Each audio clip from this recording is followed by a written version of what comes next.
У меня было предчувствие в день задержания и в день перед задержанием вечером. И я сразу сказала своей маме, вот утром перед тем, как пойти, что нужно собрать, если вдруг меня задержат. Мы договорились, как ей сообщу о задержании. Я села на пол, стала рисовать плакат, и это был первый раз за всю историю, когда у меня не получалось написать плакат. То есть я писала «Солигорск, соль земли», и то у меня не влазил «Солигорск», то я, в общем-то, не вписывала вторую строчку. И я уже поняла, что если плакат не рисуется, значит, наверное, идти не стоит. Когда я шла, у меня были ватные ноги. У меня такого никогда не было. И я прям чувствовала очень сильное волнение, но кто обращает внимание вообще на предчувствие? Просто пошла, несмотря на это. Я шикарно позавтракала. Почему подчеркиваю это? Потому что я потом очень долго вспоминала свой этот шикарный завтрак, когда я ела эту пшенку на завтрак. В общем, у меня был шикарный день, был солнечный. Я пришла на Площадь Свободы, и впервые я пришла вовремя, за 10 минут. Мы были с моим другом у Красного костела. Мы снимали серию плакатов. Вечером 11 августа мы решили с моим парнем, на тот момент парнем, и другом развозить воду с медикаментами протестующим. Когда мы направлялись к суду, мы несли с собой в руках оранжевые шахтерские каски. Нас встретила девушка, и она сказала: девочки, не идите туда, там уже задерживают. Я зашла в костел, постояла, подумала, попросила, чтобы все было хорошо. Вышла, вижу, что через дорогу уже собрались люди, ходит милиция. И было очень много автозаков, машин техасских, этих бусов, просто автобусов. И было очень страшно, потому что практически негде было ходить. Прошли круг вокруг ратуши и начали задержание. И я возвращалась к этому моменту очень много. Думала о том, что я попросила, чтобы все было хорошо. И все было хорошо, хотя меня задержали. Мы еще пошутили, что давайте, может, в кафе пойдем, кофейку выпьем, сфоткаемся с плакатом и разойдемся. На тот момент уже, конечно, мы знали, что там задерживают жестко, бывает, что били людей и так далее, но мы были уверены, что в ту ночь это все пройдет мимо нас, потому что мы наклеили себе красные кресты такие на руках и на машине, то есть давая понять, что мы медики. Но потом мы решили, что подойдем на 1 минуту. 1 минуту, мы там и успели простоять. В 3 начинался марш, в 3 был сбор, и в 3:05 они приехали, и нас зажали возле кафе «Гамбринус». Образовалась давка, мы кричали. Мы стояли в сцепке. Во-первых, я поворачиваюсь, вижу свою знакомую, говорю ей привет. И мы продолжаем стоять в сцепке, кричать и там как-то бояться. Мое задержание прошло молниеносно. То есть я открыла плакат «Солигорск, соль земли». Мы стали в такой небольшой рядок с девочками. Вот одну из моих знакомых прижали к стене здания. Получается, я оборачиваюсь, вижу ее, и это было достаточно жестко. Достаточно резко ее прижали. Нам сказали всем выходить из машины, и моих ребят поставили как бы сзади машины, а меня на капот. И то есть так, что руками на капот, и, грубо говоря, я как бы стояла почти раком. Нас начала фотографировать наша знакомая девушка, какие-то журналисты. Перед нами стоят люди в оливках, и один из них снимает нас на видео. Человек, который прижал к стене мою знакомую, он был в зеленой форме, без опознавательных знаков. Он смотрит там на нас, на меня, и ему это прикольно, что вот как бы они потом посмотрят это, поржут. И смотришь в лица тех людей, и просто видишь это такое ехидство, какое-то злорадство. И так становится от этого всего противно, от того, что ты абсолютно... Вот сейчас ты абсолютно беззащитный. И мне было очень страшно, что сейчас эти звери додумаются там и насиловать или еще что-нибудь. Потому что ты на адреналине, ты на стрессе, и тебе хочется, на самом деле, тебе хочется просто кричать. Я говорю, она болеет, ей может стать плохо. Начала что-то говорить, что мы ничего не нарушали, давайте мы просто уйдем отсюда. Но потом стали нас давить, часть девочек стала перелезать через террасу, и я в какой-то момент понимаю, что я не успею. Такой огромный мужчина в штатском, в кожаной куртке, очень такой брутальный, высокий, очень близко находится у меня перед лицом и говорит: «Пошли». Вот эта фраза, она «пошли». Это такое ощущение, как будто ты встретил какого-то дикого зверя, и ты не знаешь, что произойдет дальше. Либо он на тебя накинется, либо отойдет. То есть в этот момент, когда вдруг к тебе начинают обращаться на «ты». Пошла, встала, села. Было просто очень страшно, было такое шоковое состояние, в котором все казалось нереальным. Я тогда вот, наверное, пережила вот этот вот стресс, я им переболела, и после этого меня отпустило, и я поняла, что я уже ничего не боюсь. Я думаю, что у меня был шок. То есть я не помню конкретно, что я говорила, не помню даже конкретно, где я шла. И потом я просто поворачиваюсь и понимаю, что у меня вон уже просто красная ковровая дорожка в автозак. Я такая: здравствуйте. Меня вели вот так вот за шею. Я говорю: я не сопротивляюсь, не надо как бы меня. И меня подводят к автозаку, и мне там протягивают руку. Я такая, типа, давайте без рук. Ну и как только закрылась дверь этого бусика, нас начали бить, но меня не трогали. Они сначала били моих ребят дубинкой, руками по спине, по шее, по попе. Не было сильного страха, какого-то испуга, просто как будто парализовало, и при этом вот эти вот мысли такие какие-то задние про то, да неужели это происходит. У меня литовское гражданство, но я выросла и родилась в Минске. И потом со словами, что ты же гражданка Литвы, а в Литве феминизм, значит, будешь получать как все, начали бить и меня тоже. Вот. Ну и я отгребла за все пропущенные круги, пока меня не били. Я пошла в автозак с поднятыми руками. Во-первых, мне не хотелось, чтобы они до меня дотрагивались. Во-вторых, чтобы потом просто не приписали какого-нибудь сопротивления, хотя на самом деле какие бы доказательства не были, мне кажется, уже ничего не имеет смысла на суде. Практически сразу нас перевели в автозак. Вот, вместе со знакомой, при этом она все это время накричала, ее трясло. Она задыхалась. Это было, конечно, страшно, потому что до этого я не видела, как это происходит, как у человека начинается и продолжается паническая атака. Так было во всем, что где-то тебя вот так вот опускают, и ты не человек, и ты никто, и ты не выживешь, и тебе угрожают, а где-то у девчат.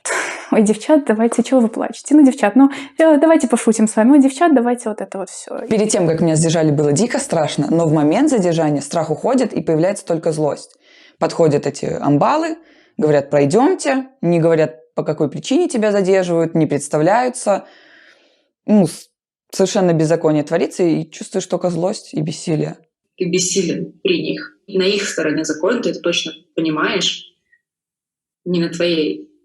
Ты хотел сделать как лучше, кому-то помочь и так далее, а в итоге тебя за это бьют и обращаются с тобой как с куском говна последнего. Вот.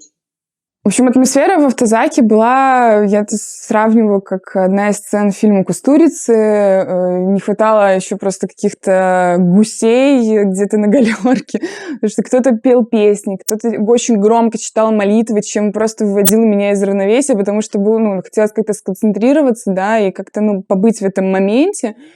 И они так успокаивали, все будет хорошо. И вот он смотрит мне в глаза, говорит, все будет хорошо, не волнуйтесь. И я думаю, ничего себе, ты выглядишь как обычный человек, но ты делаешь такую гадкую работу. Ты же понимаешь, что ты задержал девушек с цветами. Второй раз у меня был, такой вот прям разочарование. Я попала, меня забрали с розочкой. И вообще я не понимала, как можно девушку с розой забрать и потом приписать ей то, чего не было, и дать 15 суток. Я попадаю в Ленинское РУВД, где все друг на друга кричат. То есть не то, чтобы они кричат на нас, они кричат друг на друга. То есть все обращаются друг к другу очень жестко. Ты что делаешь, дебил, дурак? Куда ты там? Сюда дай. И чувствуется, что это норма. То есть так люди общаются. То есть на «ты» хамски, грубо издеваются друг над другом, подкалывают друг друга. В РУВД самое страшное было, что нас убьют, потому что то, как там кричали ребята, это было очень, очень мерзко. В РУВД мы были в спортивном зале какое-то время, мы попросили воды, ей становилось хуже, и мы вызвали скорую. Нас отвели в спортивный зал в подвале, и там уже было 200 человек. На нас надели наручники, поставили на колени. К нам привезли 2 парней, и с Малиновки один из них был очень сильно избит, и они пытались разблокировать ему iPhone по Face ID. Понятно, телефон не мог разблокироваться, потому что все лицо было в крови. Передо мной лежало, буквально в 3 метрах, наверное, лежало 6-7 мальчиков с наручниками, в наручниках, которых очень сильно били без остановки. То есть меня все это время опрашивали. И все время какое-то ощущение сюра, что делать, плакать или смеяться, потому что ты не понимаешь, что происходит. Мне потом стало плохо в один момент, потому что мы не спали, не ели, ничего. Нервотрепка такая сильная. Все были уверены в том, что нас отпустят. И я такая, у меня завтра маникюр. У меня в 10 маникюр, мне надо успеть, все. Вот. А потом открывается дверь, и мы видим там, что автозак открытый. Понимаем, что все, мы до понедельника как минимум будем на Крестина.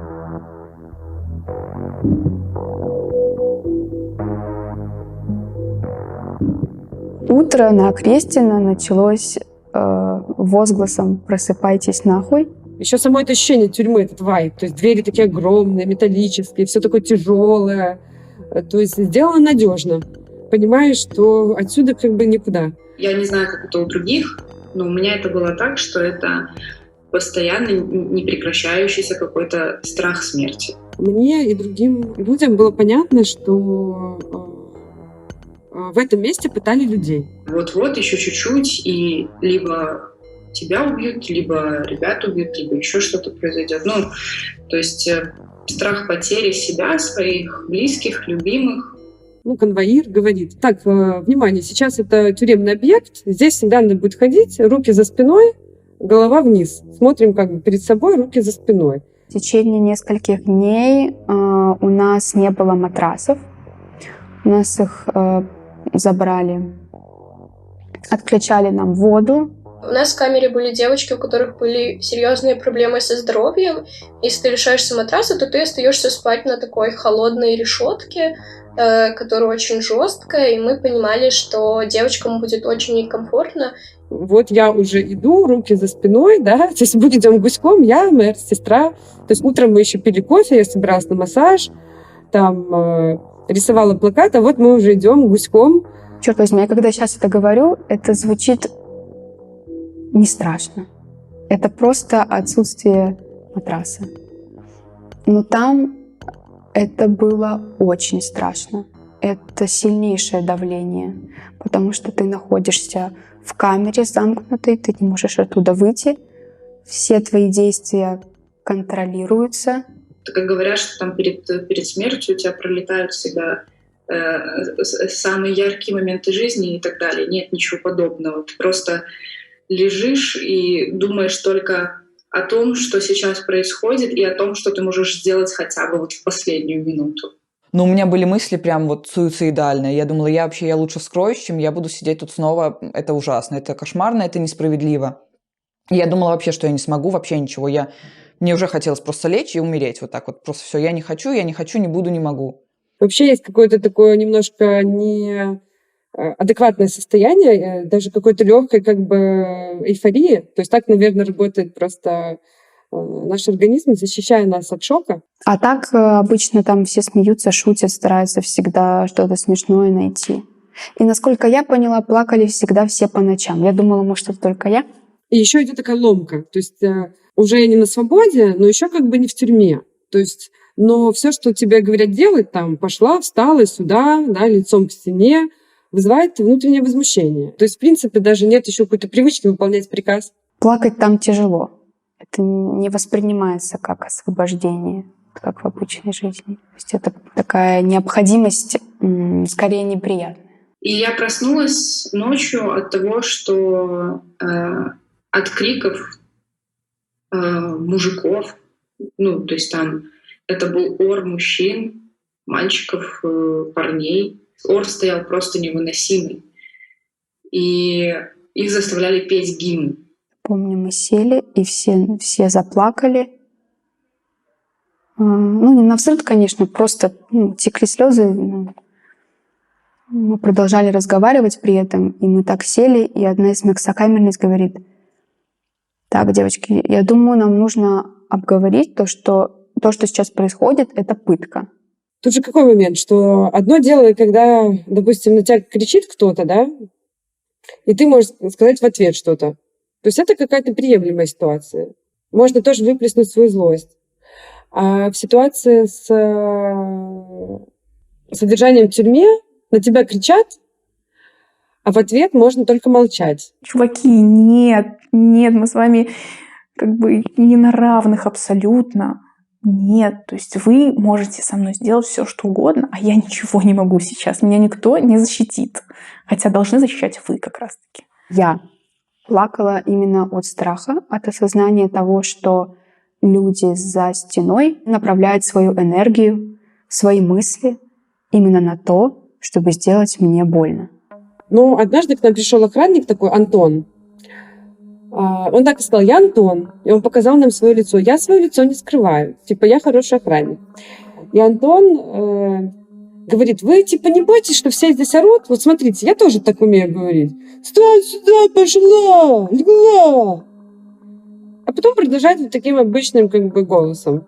Говорит: вот видите, это просто для устрашения, чтобы вам было страшно. Это ж только для этого сделано. То есть на самом деле они понимают, что людям это не нравится, и поэтому так психологически на вас давит. Вы это не воспринимаете, просто игнорируйте. Короче, чем их больше было, тем сильнее они пытались нас поддеть. Они что-то, как-то подъебать нас. Такие они, в общем, им было круто, вот что, тут девчонок классных, красивых, офигенных. Конечно, им нужно было друг перед другом фраернуться. Один сказал, что он даст нам матрасы, а в 7 утра придет их заберет. Чтобы мы молчали, никому не рассказывали об этом. При этом за его спиной стоял человек, который у нас эти матрасы забирал. Тогда у меня вообще взорвался мозг, потому что мне стало страшно, что в головах у этих людей происходит. Я считаю, что в этой системе нет ни одного хорошего человека. То есть не может нормальный человек оставаться в этой системе. Это люди с нестабильной психикой, сломанные, пустые, наверное. Был еще один тип людей, у которых абсолютно стеклянный взгляд. Что бы ты ему ни говорил, и И такие люди им нужны. Они же таких людей себе и подбирают. Хоть кто-то хороший здесь будет. Я хочу верить в это, что есть же здесь хорошие люди, да? А почему, откуда это желание? Это желание оттуда, что тебе не хочется оказаться среди садистского, злобного, беспринципного, такого адского сообщества, да? Поэтому хочется верить в то, что кто-то здесь есть нормальный. Меня всегда утешала эта мысль, что это они в тюрьме, а не я. Это они в заключении, потому что они там работают. Каждый день в этом ужасном месте. Приходят туда. А я-то выйду, а они нет. И они готовы на это. Такая опасная ситуация, потому что хочется кому-то довериться, да? То есть это какая-то эмоциональная просто, не знаю, штука.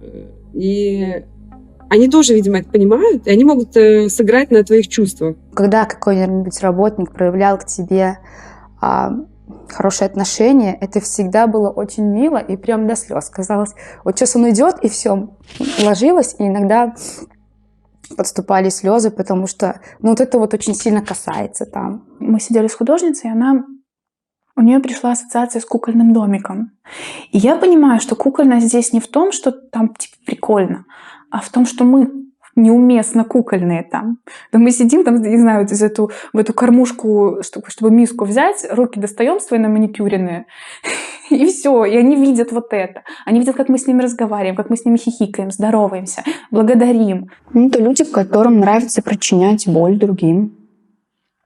Нравится чувствовать власть. Они считают нормальным оскорблять, забирать твои вещи, не говорить, куда ведут и зачем.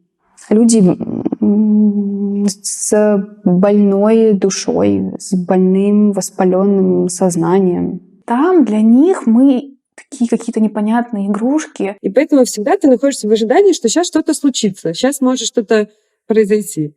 И если кого-то ты спрашиваешь, то ответ тебе будет ложь. То есть, пример. А вы не знаете, что с нами будет? Ой, вас сегодня, скорее всего, выпустят. Говорят люди, которые знают, что вас не выпустят, да? А мы сейчас куда едем? А в лес. Ха-ха-ха. Для меня они забавные. Это люди абсолютно другого мира, для которых мы в диковинку. Вот нам было, наверное, очень важно это показать. Вот вообще посмотрите, какие люди есть. И они считают, что они достойны, видимо, этого места, или что оно достойно их. Это вызывает какую-то такую жалость, но жалость и одновременно отвращение. На самом деле, мне очень хотелось высказать все на суде. Суд шел по скайпу. Я видела фактически белую стену и профиль судьи. И интернет раздавали с телефона на суд. Я не вижу мать свою. Я прошу, поверните камеру, чтобы я хотя бы слышала что-то, потому что я не слышу ничего. Поражало то, как беспринципно врет свидетель. Все понимают, все играют эту дебильную игру. До этого он еще при мне там переговаривался с каким-то там смотрителем за качеством связи, и он спрашивал, где это было, скажи мне место, скажи мне время, такой. И я говорю, вам не стыдно? Говорю, что не помните, вы же меня задерживали, вы же свидетель. Он, я, конечно же, все помню. В РОВД написали, что меня забрали в 15:50, но при этом в 15:20 я уже выслала смс-ку из автозака. Мой адвокат полностью разнес обвинение, и несмотря на то, что нам присудили нечестный приговор, было настолько очевидно, что приговор несправедливый, что как будто бы я даже через скайп чувствовала стыд судьи. Бла-бла-бла-бла-бла, 15 суток, вы можете обжаловать, у вас там, если есть какие-то вопросы. Я говорю, да, у меня есть вопросы, извините, я не поняла. Она такая приостанавливается, так прям вот в скайп этот лезет. И я очень громко и четко говорю, сколько стоит совесть? Судья была девушка моего возраста, то есть девушка лет 35, достаточно красивую, такую можно встретить где-нибудь на рейве. Бред. За что тебя, девушку, забрали, и дают опять 15 суток, ты опять идешь там... Не думала, что мне будет так вспоминать. Опять действуешь по их там плану, ты идешь там на прогулку, когда они скажут. Ты кушаешь еду, когда они тебе принесут. То есть ты не можешь свободно действовать, ты не можешь свободно...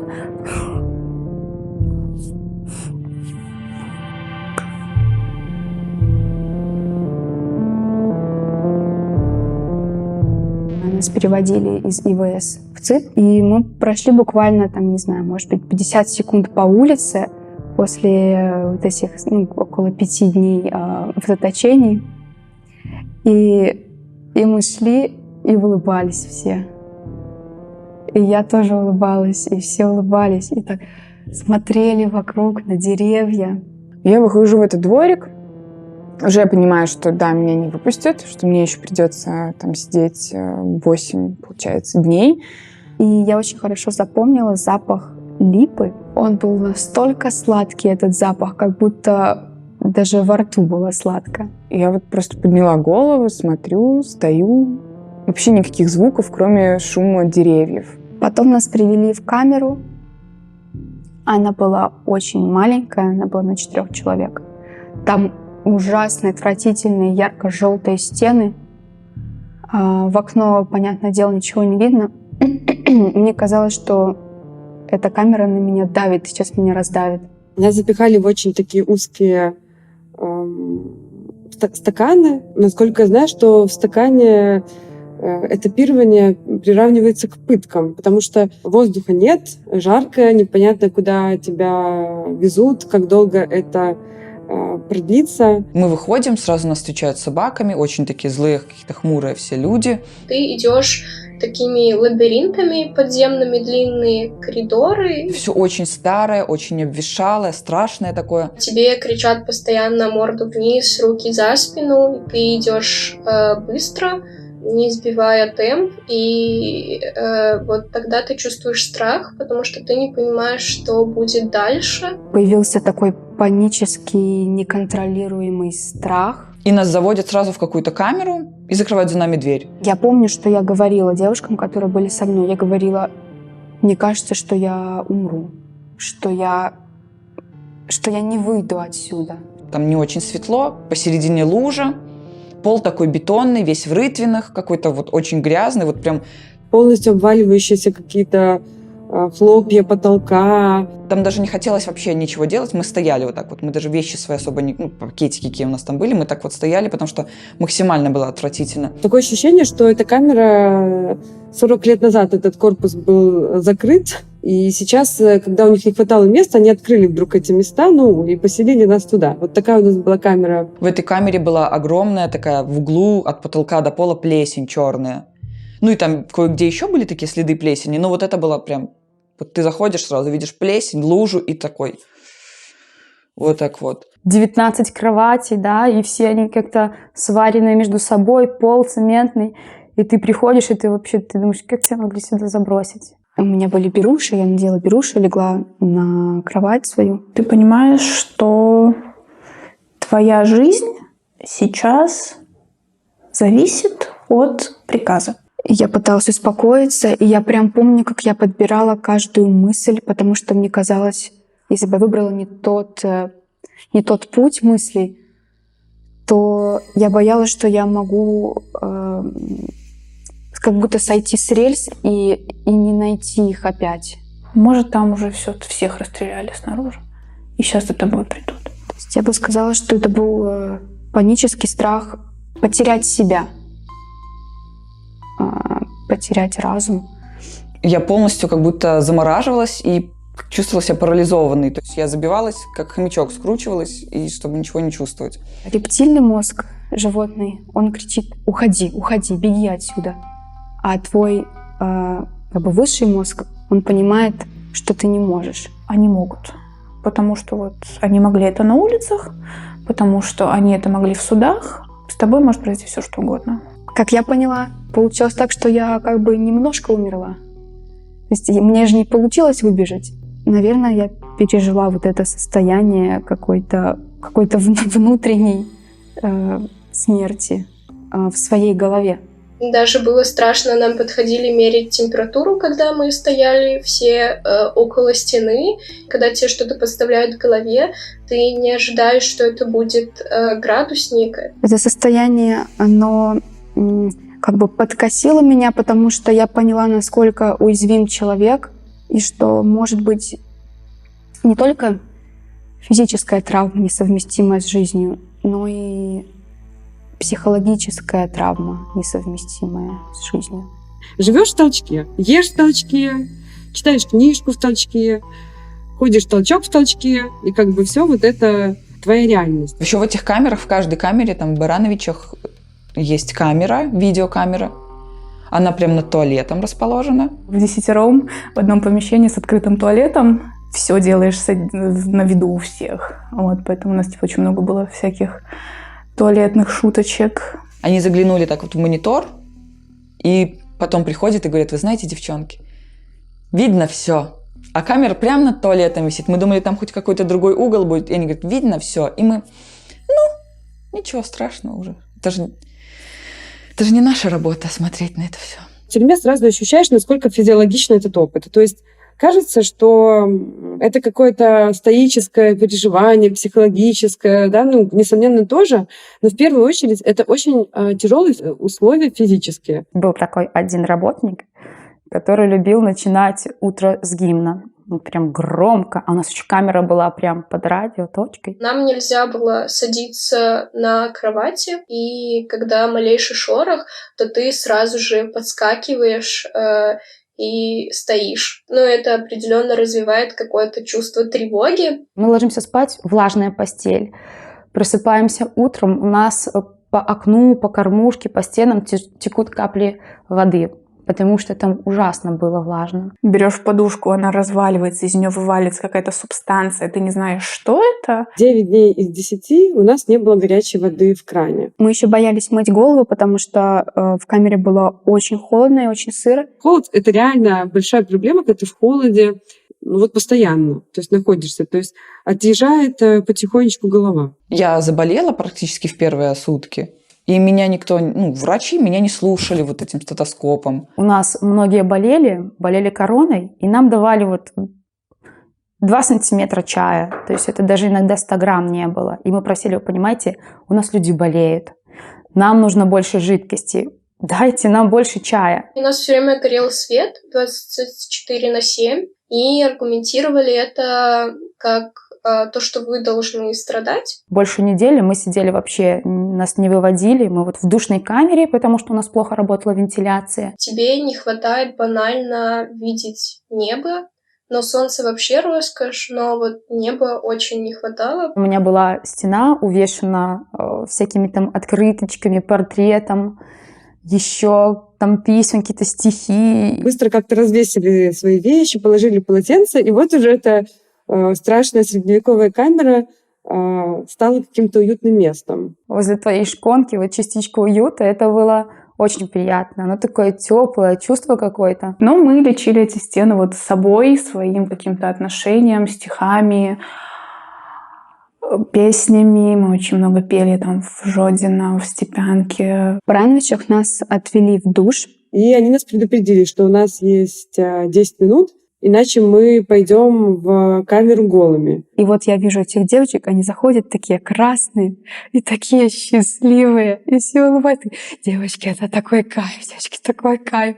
Идите, идите, идите. Когда за нами пришли, в общем-то, конвоиры, чтобы вести нас на прогулку, все были в таком невероятном возбуждении. Моемся, я смотрю вниз, вижу свои ноги, свои руки. По крайней мере, мне казалось, что нас сейчас выведут на какой-то лужок, и там будет зеленая травка, и да, мы будем, как в американских фильмах, ходить, может быть, подтягиваться на турничках. Я внезапно почувствовала такую любовь к своему телу. Я увидела его таким красивым. Нас просто привели в такой бетонный загон, то есть это бетонный пол, бетонные стены, скамейка и небо в решеточку. Ты постоянно видишь какие-то серые стены, все такое холодное, плоское. Тут ты видишь что-то живое, что-то настоящее, что-то теплое. Мы водили там ручейки большой толпой, то есть нас 17 девочек, и мы водили ручейки, там пели песни, хотя к нам приходили и просили, чтобы мы не шумели, потому что это тюрьма. Я никогда такого не испытывала. Прям почувствовала любовь к себе, какую-то абсолютную. Сверху ходит конвоир, тоже заглядывает в эту клетку. Мы становились на лавочку и просто наслаждались солнышком, потому что это необходимо, это очень важно. А мы танцевали там. Танцевали и делали какие-то упражнения. Даже дождь нас не смущал. Когда нас выводили в дождь, мы точно так же наслаждались, потому что это какая-то жизнь, какие-то капельки. Одной моей сокамернице в Барановиче передали петрушку, и она поставила ее в стаканчик. Но у меня был пробник крема для тела, и у него запах был такой... И серый стол, серые шконки кровати, и тут зеленая петрушка. Как-то я так вот намазала руки, и кто-то говорит: ой, девочки, чем это пахнет? У кого этот запах? Пахнет как крем мамы. И мы так сидели и смотрели. Но она же зеленая. У нас нет ничего зеленого. И она как бы живая. И это было так жизнеутверждающе. Все подошли по очереди, нюхали мои руки. Как вкусно, пахнет как крем мамы. ИВС время идет очень медленно. То есть один день — это, наверное, как неделя в простой жизни. Но в целом это прикольный опыт. То есть это опыт такой коммуны, когда вы все вместе. Ты находишься среди клевых людей, то вся эта бытовуха, она очень скрашивается. Мы называли себя сестрами все, и это такие очень теплые отношения. Ты будешь падать, а Лена тебя сзади поддержит. Лене станет грустно, а ты ей споешь. А потом, когда ты сама не сможешь петь, кто-то другой тебе помассирует виски. У нас тоже была фраза: нас угнетали, но не угнили. И мы периодически просто такие: нас угнетали, но не угнили, и все. Моя сокамерница рассказала, что перед выходом с зоны обычно ломают щетки, но это делают для того, чтобы не возвращаться. Вот там часы какие-то остаются, и ты не знаешь время, ты постоянно спрашиваешь время, ты там еще, ты не знаешь, во сколько тебя отпустят. Я помню, как я сломала эту щетку. Это было очень необычно, очень забавно, очень странно. Наступает момент, когда вот открывается как бы дверь, и я вижу вот газон, голубое небо. И тебе очень странно, что ты, в принципе, можешь выйти. Я открываю дверь, а она открывается сама. То есть я ее беру, она открывается. И никто не должен открывать ее с той стороны. На выходе нам сказал парень, что в следующий раз быстрее бегайте. Это тоже возвращает какое-то чувство сюра, как будто мы играли в казаки-разбойники, и ты просто проиграл. Я думала, что я разрыдаюсь, как только выйду. Но у меня не получилось. А я очень хотела. Но у меня это вызвало такую вообще истерику у меня и у моей сестры, и у подруги, такую радость, потому что мы так давно не видели ничего зеленого и голубого, и вот это тоже вдохнуть свежим воздухом. Ну, очень классно. Я вышла, я первым делом, я просто улыбка не сходила с лица, я побежала в этих кроссовках без шнурков, я побежала к родным. Тебя встречают сначала волонтеры, и потом твои друзья, и, наверное, для меня это был первый такой порыв, когда я осознала действительно то, что произошло. Первым делом мы обнялись с мамой, и обе друг другу просто на ухо там шептали «прости».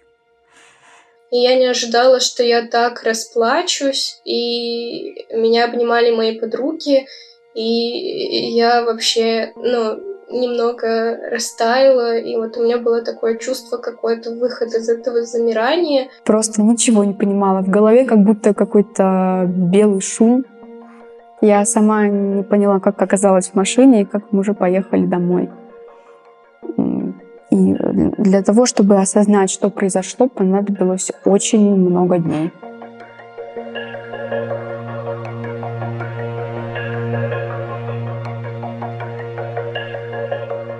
Я плохо помню себя до этого. Это очень странно. И жизнь, конечно же, стала совершенно другой. И я понимаю, что я поменялась сама. Я помню, как я захожу в офис, у нас администратор, бывший военный, и он открывает мне дверь и отдает честь.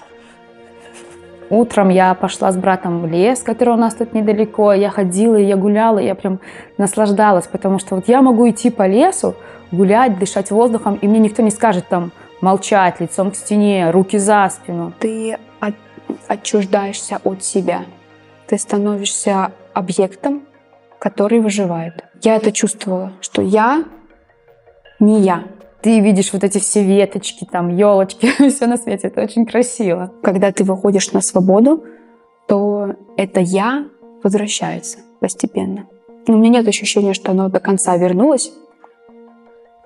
Но оно вернется полностью. Конечно, как только мы уехали за пределы Беларуси, сразу огромный камень с души пропал.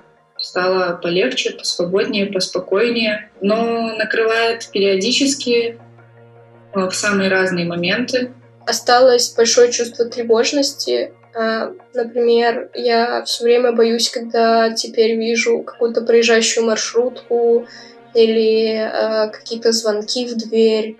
Я просто молюсь, чтобы не было того, что было с нами в августе.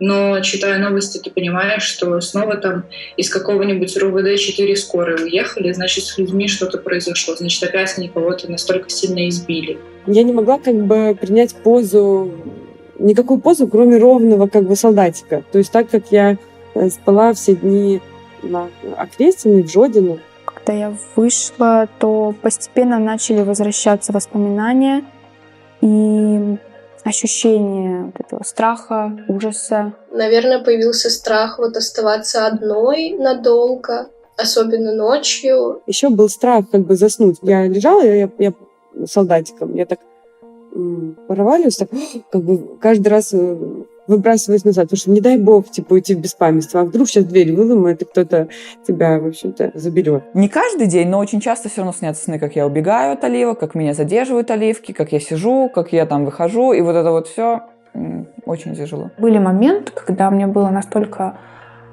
плохо и страшно, что я просто такая, все, я отключаюсь и жду, пока это закончится. Но это не проходит. Оно стало поменьше, но оно не проходит. И я работаю с психотерапевтом. И просто выходила на улицу и нахаживала, просто ходила километры часами и плакала. Надо наполнять как-то жизнь любовью, удовольствием, потому что в любой момент, как я уже говорила, это может у тебя пропасть. Его могут отнять у тебя. Самое страшное, что еще во мне осталось, это как раз-таки лишиться свободы. В тюрьме, в принципе, очень хорошо рефлексируется на тему того, какие в обществе уже есть системы подавления, и как тебя учат с малых лет подчиняться и не задавать вопросы. И поэтому сейчас я стараюсь просто быть максимально аккуратной, потому что никто не имеет права отнимать твою свободу. Абсолютно никто. Ни один человек на этой земле. То есть как будто бы вдруг ощущается, что и университет, и школа, и детский сад, все эти стадии, которые проходишь, социализация, это и тюрьма — это звенья одной системы. А каждый человек ведь уникален. И терять эту особенность свою, уникальность, свою личность, это самая страшная потеря, которая может быть у человека. Нет жизни без свободы. И без свободы нет жизни. То есть пока ты не свободен, ты не живешь. Минуты просто проходят, ты их как будто не проживаешь. Всем нам, людям, свойственно тянуться к свету, и поэтому мы победим, потому что свет тут мы. Все мы были в разных ситуациях с сокамерницами, и у нас разные жизни, а нас по-разному задерживали в разных условиях, в разные дни. Но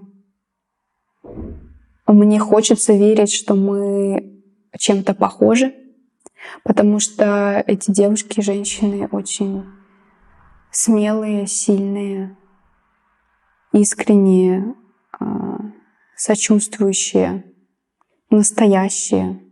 Я горда, что я была с ними в этот момент вместе. Очень хочу марш, вот тот самый, когда уже снова в белом, снова с цветами, снова с флагами, снова радуемся, снова вместе. Аминь.